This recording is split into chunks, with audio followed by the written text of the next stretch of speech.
والصلاة والسلام على رسوله الكريم وعلى آله وصحبه أجمعين. أعوذ بالله من الشيطان الرجيم. بسم الله الرحمن الرحيم. جاء الحق وزهق الباطل إن الباطل كان زهوقا.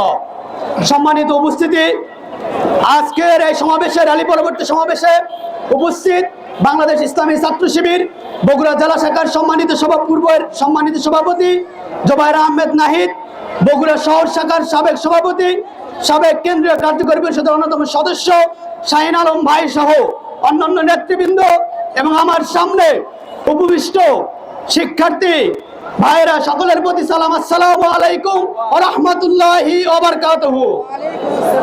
সম্মানিত উপস্থিতি, আপনাদেরকে জানাই ইসলামী ছাত্র শিবিরের 49তম প্রতিষ্ঠা বার্ষিকীর উষ্ণ সংবর্ধনা।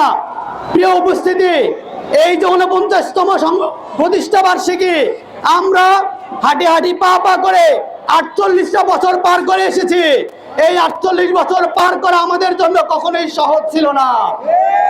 1977 সালের 6 ফেব্রুয়ারি ঢাকা বিশ্ববিদ্যালয়ের কেন্দ্রীয় জামে মসজিদ থেকে বাংলাদেশ ইসলামী ছাত্র শিবিরের যাত্রা শুরু হয়। সেই যাত্রায় যে সকল ভাইরা বলিষ্ঠ ভূমিকা পালন করেছিল, তাদের আদর্শকে পদানত করতে না পেরে তাদেরকে জুডিশিয়াল কিলিং এর মাধ্যমে হত্যা করা হয়েছে। আমরা আজকে এইখানে দাঁড়িয়ে আমাদের সেই সব নেতৃবৃন্দকে স্মরণ করছি।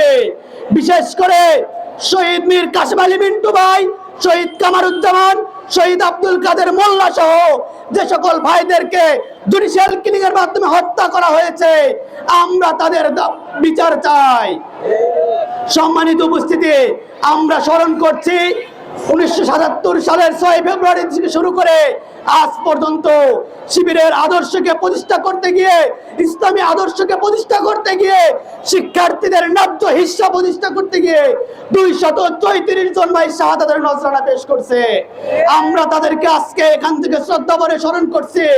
আরো স্মরণ করছি জুলাই আন্দোলনে 24-এ যে সকল গণ অভ্যুত্থানে যে সকল ভাইরা জীবন দিয়েছে, জীবন দিয়ে আমাদেরকে নতুন বাংলাদেশ উপহার দিয়েছে, তাদেরকেও আমরা আজকে এখান থেকে শ্রদ্ধা ভরে স্মরণ করছি। আরো স্মরণ করছি ভারতীয় আধিপত্যবাদের দাস শরীফ ওসমান হাদিকে, যাকে বুলেট দিয়ে হত্যা করা হয়েছে, এখনো পর্যন্ত তার বিচার আমরা পাই নাই। সম্মানিত উপস্থিতি, আজকে আমরা এমন একটি সময়ে দাঁড়িয়ে আছি যে সময়ে একটি নতুন বাংলাদেশের স্বপ্ন দেখতেছি। আমরা বলতে চাই, এই নতুন বাংলাদেশে আমরা কারো পরাধীনতা মেনে নিব না, কারো আধিপত্য বিস্তার আমরা মেনে নিব না। আমরা দেখেছি অন্তর্বর্তীকালীন সরকার রাষ্ট্র সংস্কার কমিশন করেছে, সেখানে সংবিধানের সংশোধনীগুলোকে তারা আলোচনা করেছে, কিন্তু একটি মাত্র দলের কারণে সেটাকে গণভোটে যেতে হয়েছে। সুতরাং আমরা বলতে চাই, আমরা যারা ছাত্র জনতা জুলাই অভ্যুত্থানে রাজপথে রক্ত দিয়েছি, তারা কখনোই এই রাষ্ট্র সংস্কারকে বিটা যেতে দেব না। সেই জন্য আমাদেরকে 12 ফেব্রুয়ারি অবশ্যই গণভোটকে বিজয়ী করার জন্য রাজপথে অবস্থান করতে হবে। সম্মানিত উপস্থিতি, আমরা বলতে চাই, এই বাংলাদেশকে আমরা একটি সুখী সমৃদ্ধশালী বাংলাদেশ হিসেবে দেখতে চাই। এই বাংলাদেশে কোনো দুর্নীতি, কোনো চাঁদাবাজি, কোনো ঋণ খেলাপি, কোনো ধর্ষকদের স্থান হবে না। আগামীতে ইসলামী ছাত্র শিবির শিক্ষার্থীদের দেশের মানুষের স্বার্থ রক্ষার জন্য নিজেদের বুকের তাজা রক্ত ঢেলে দিবে, কিন্তু বাংলাদেশকে কোনো চাঁদাবাজদের হাতে তুলে দিবে না।